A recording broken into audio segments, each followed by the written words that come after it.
Groovy. November 6th, Scott Soderstrom. Shaka bra. All right. Cool. This is great, Scott. Thanks, you. Johnny. This is fun. And Dean, thank you for being here. Dean, I'm glad that you're here. Very good. All right. So, Scott, where are you originally from? I am third generation Haole boy born in Hawaii. Same hospital as Obama, Kapiolani, in Honolulu. I'm an illegitimate love child. I was conceived on New Year's Day in 1965. The PC era and well into the start of the internet.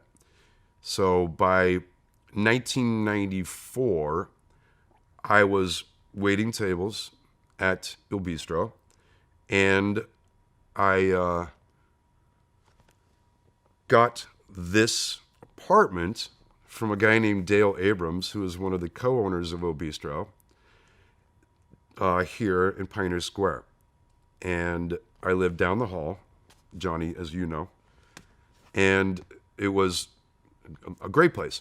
There was a gallery downstairs on the second floor, and a guy named Mark, who also ran an ISP. So he had modems, and he had this modem pool.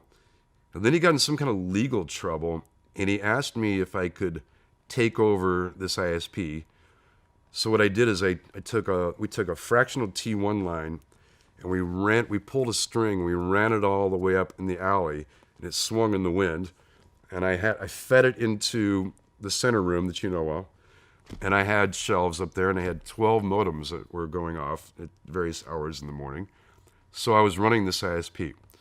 I had taught some of my friends how to make a web page.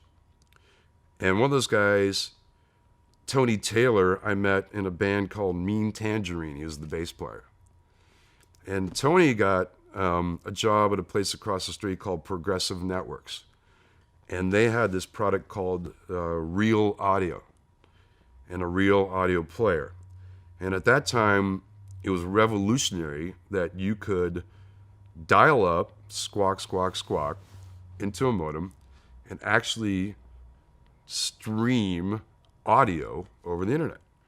You could do it, and it was on demand. It was international. And it was great. So Tony, as the Real player grew in popularity, they needed a little help handling support and emails and things like that. So Tony said, well, I know a guy who lives across the street, because this was over above Mario's Pizza when Progressive Network started. And they ultimately became Real Networks. And I was there from 1995 to 2005, doing the nascent beginnings of streaming media, by which Mark Cuban got rich and sold to Yahoo, and now he owns the Mavericks and he's running for president. I remember that asshole, Mark Cuban. Nonetheless, I did a decade there, and as part of that, I rode the .com bubble, and I made a lot of money. And in that time, I guess 30 to 40 was the decade that I had at Real Networks. I thought, well, I needed to get married. So I asked a girl to marry me. We had her 30th birthday party here on the floor. And in hindsight, it was a really bad idea. But I moved from this floor to move into a house, bought a condo, had a convertible, and I was .com rich. So that was an era where I was saying to myself, what a nice run at 89 Yesler. That was fun. Now I'm going to move away from this floor and appreciate my time in Pioneer Square and then move on to other things. Turns out the engagement didn't really work out, and I always had my eyes on this place right here. Murr the Blur lived here while I lived down the hall in your place. And it was really rustic at that time. It was unfinished and it was raw. I think the stairs actually went the opposite direction.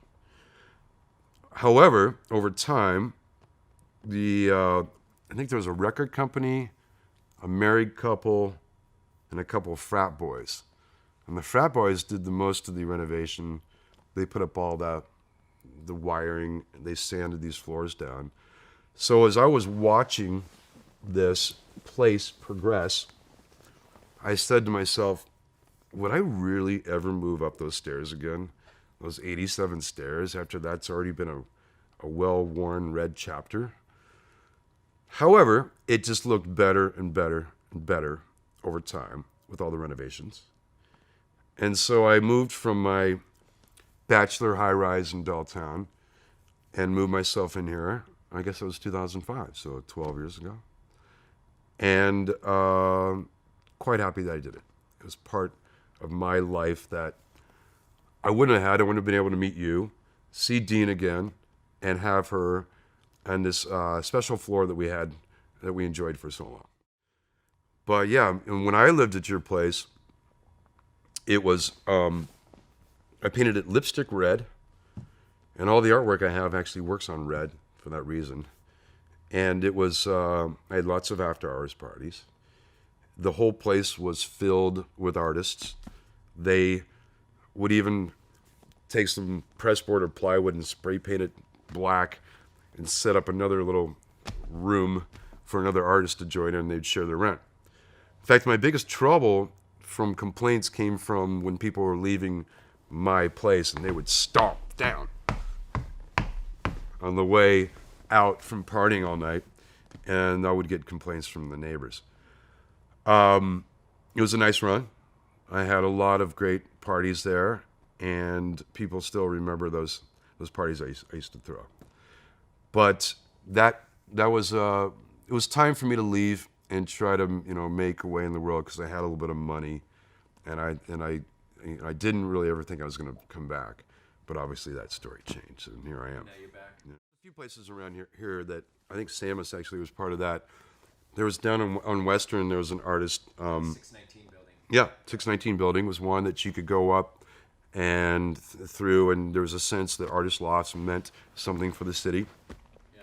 And there was Jim German is a friend that Dean can mention, was a guy, he lived over near that. And so, Jim and Dean, Jim was an artist, and there was a sense that Pioneer Square was a little rugged and a little bit outlaw and unconventional way to live in the city. But it felt like it was urban living.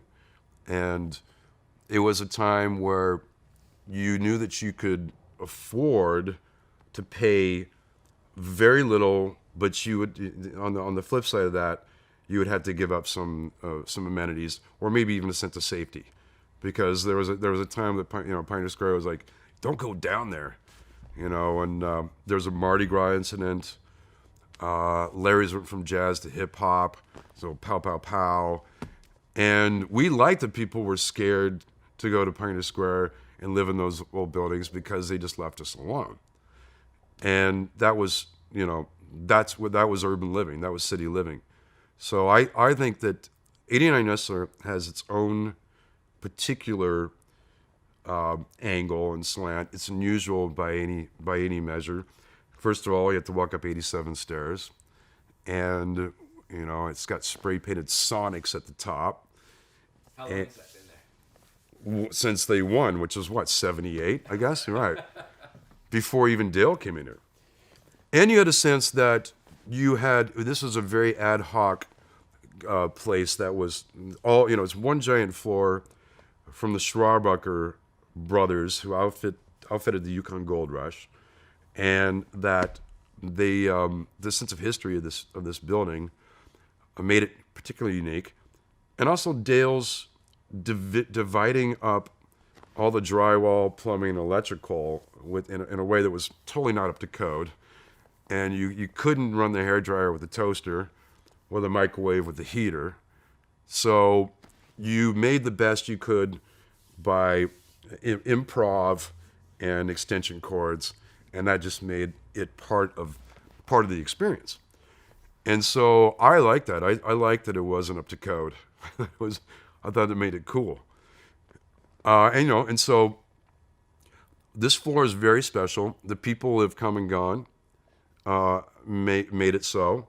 Dean has been the anchor, Dean and Jim, while he's alive, were the consistent entities that made this floor stay the same. I watched Bo grow up from a kid to a 30-year-old adult now, 30-something. And Murray lived here. We had RC, who used to do all the posters right in front of Obistro and Post Alley. He was a bit of a hermit, an odd guy. Subsequently, there were a number of people who lived in these units and have come and gone. And there's always been a sense of, as we say in Hawaii, ohana. It's been a family floor, totally unconventional, unlike any other place. And I hate to see it go or change like it's doing right now. And fortunately, I'm able to stay, but others are gone. And we don't know how long that's really ultimately going to be here. But for me personally, I think saving this for another year keeps that special quality alive, at least for me and the others who have been here.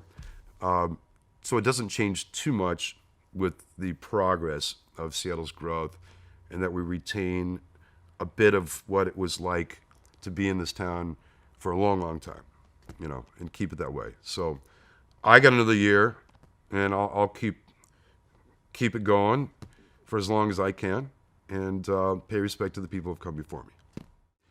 But no, great times. I mean, this is a theater set. It is a way that you can act out the Act 1, Act 2, Act 3 of being alive. It's a way of exalting your appreciation for this great gift of living on this big blue marble. And so for me, part of the Loft living is freedom and its expression of your appreciation for the gift you've been given of being alive. And so I think that's what you can do much better here than in a carpeted studio, right? You can set the stage for great acts of human exuberance. And boy, have we done that. So, getting another year in this Loft is great. I'm happy to keep it alive and keep it going. I'm not beholden to the notion that, you can't keep doing the same thing, that, the only constant is change. And I will eventually move from here.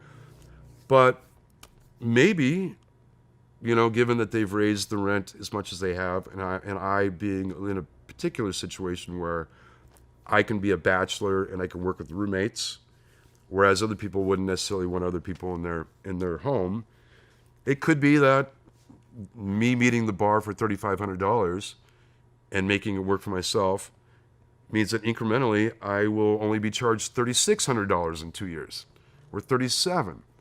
So I don't, I'm not gonna have the sense of the necessity that I have to let go of the great time I already had here, because financially, it may make sense for me to divvy up and stay here for n number of years while they tear down the viaduct. I'm not beholden to it. Maybe after 1 year, I'll just decide that truly has been a nice run, and I'll do something else, and I'll downsize. But I at least made it through this gate, this milestone of keeping the place, and hopefully keeping alive the sentiment that we've had here for so long, and that you were a part of when you lived down the hall. Yeah.